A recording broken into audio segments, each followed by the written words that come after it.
শুধু ক্রিকেট থেকেই ৬০০ কোটি, মাঠের বাইরেও বিপুল সাম্রাজ্যের মালিক ধোনি। লজ্জা পাবেন বিরাটও। ধোনি কখনো ব্র্যান্ডের পিছনে ছোটেননি, বরং নিজেই ব্র্যান্ডে পরিণত হয়েছেন। এমএস ধোনির সম্পত্তির পরিমাণ প্রায় 1060 কোটি টাকা। ক্রিকেট খেলে তিনি প্রায় ৬০০ কোটি টাকা আয় করেছেন। স্বাভাবিকভাবেই প্রশ্ন উঠবে, বাকি আয়ের উৎস কোথায়? মূলত ব্র্যান্ড এন্ডোর্সমেন্ট, বিজ্ঞাপন এবং বিভিন্ন স্টার্টআপে বিনিয়োগ থেকেই এসেছে সেই অর্থ। দীর্ঘদিনের জনপ্রিয়তা ও ব্র্যান্ড ভ্যালুর কারণে ধোনি আজ বিশ্বের অন্যতম ধনী ক্রিকেটার, যেখানে মাঠের বাইরের আয়ই তার সম্পত্তির সবচেয়ে বড় বুনিয়াদ।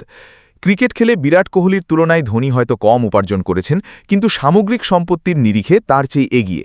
কেরিয়ারের সেরা সময়ে তার বার্ষিক আয় ছিল প্রায় ১০০ কোটি, সেখানে কোহলি বারবার ২০০ কোটির গণ্ডি পার করেছেন।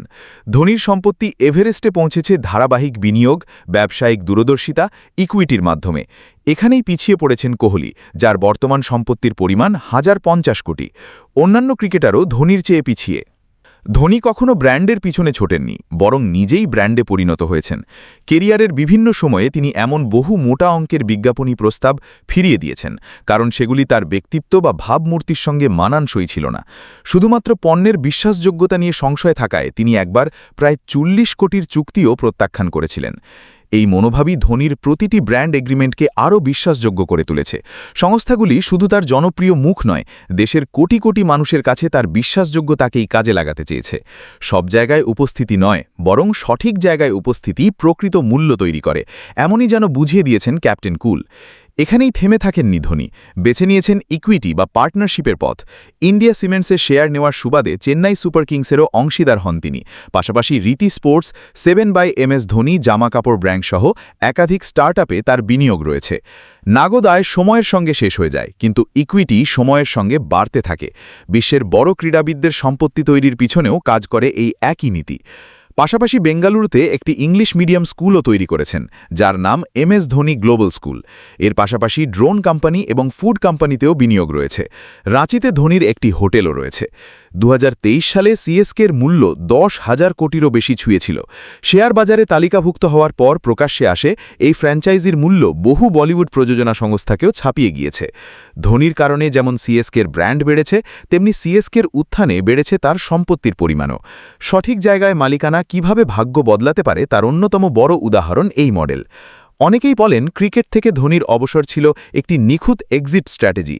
সাধারণত অধিকাংশ ক্রিকেটারের অবসরের কয়েক বছরের মধ্যেই ব্র্যান্ড ভ্যালু কমে যায়, কিন্তু ২০২০ সালে আন্তর্জাতিক ক্রিকেট থেকে অবসর নেওয়ার পরও তার ব্র্যান্ড ভ্যালু একটুও কমেনি। কিংবদন্তিদের মূল্য কখনো হ্রাস পায় না, বরং তা কম্পাউন্ড রেটে বাড়তেই থাকে। ধোনি আইপিএলে মাঠে না নামলেও তাতে কোনো ভাটা পড়ে না। ২০২০ সালের অগস্টে আন্তর্জাতিক ক্রিকেটকে বিদায় জানান তিনি। অনেকেই ভেবেছিলেন তার জনপ্রিয়তা এবং ব্র্যান্ড ভ্যালু ধীরে ধীরে কমে যাবে, কিন্তু বাস্তবে ঘটেছে ঠিক উল্টোটা। আইপিএল খেলেছেন, অধিনায়কত্ব করেছেন, ফলে কোটি কোটি দর্শক তাকে টিভি পর্দায় দেখেছেন। ধোনি বুঝেছিলেন জনপ্রিয়তা টিকিয়ে রাখতে এটা থাকা দরকার। খেলার পাশাপাশি ২০টি ব্র্যান্ডের সঙ্গে যুক্ত মাহি। প্রতি ব্র্যান্ডের বিজ্ঞাপন থেকে ৪ থেকে ৬ কোটি টাকা আয় তার। এছাড়াও তার গাড়ি ও বাইকের সংগ্রহ তাক লাগিয়ে দেওয়ার মতো। সিএসকে থেকে ৪ কোটি টাকা পান তিনি। তার পাশাপাশি সোশ্যাল মিডিয়ায় পোস্ট পিছু ১ থেকে ২ কোটি টাকা আয় হয় ধোনির। ক্যাপ্টেন কুলের স্থাবর অস্থাবর সম্পত্তির তালিকাও বেশ দীর্ঘ। রাঁচিতে তার বিশাল বাগান বাড়ি রয়েছে, যার নাম কৈলাসপতি। ধোনির বাইক প্রীতির কথাও তার ভক্তদের অজানা নয়। তার গ্যারেজে রয়েছে নানা ধরনের বাইক, তার মধ্যে রয়েছে Kawasaki Ninja H2, Harley Davidson Fat Boy, Ducati, নর্টনের মতো বিখ্যাত বাইক। তাছাড়াও Porsche 911, Audi, Mercedes, Range Rover, Mitsubishi পাজেরোর মতো বিলাসবহুল গাড়িও রয়েছে মহেন্দ্র সিং ধোনির গ্যারেজে। ২০০৮ সালে শুরু হয়েছিল আইপিএল। সেই সময় থেকে মানুষের আয় সংক্রান্ত ধারণা অন্যরকম হয়। ভারতের কনজিউমার ইকোনমি দ্রুত বিস্তার লাভ করে।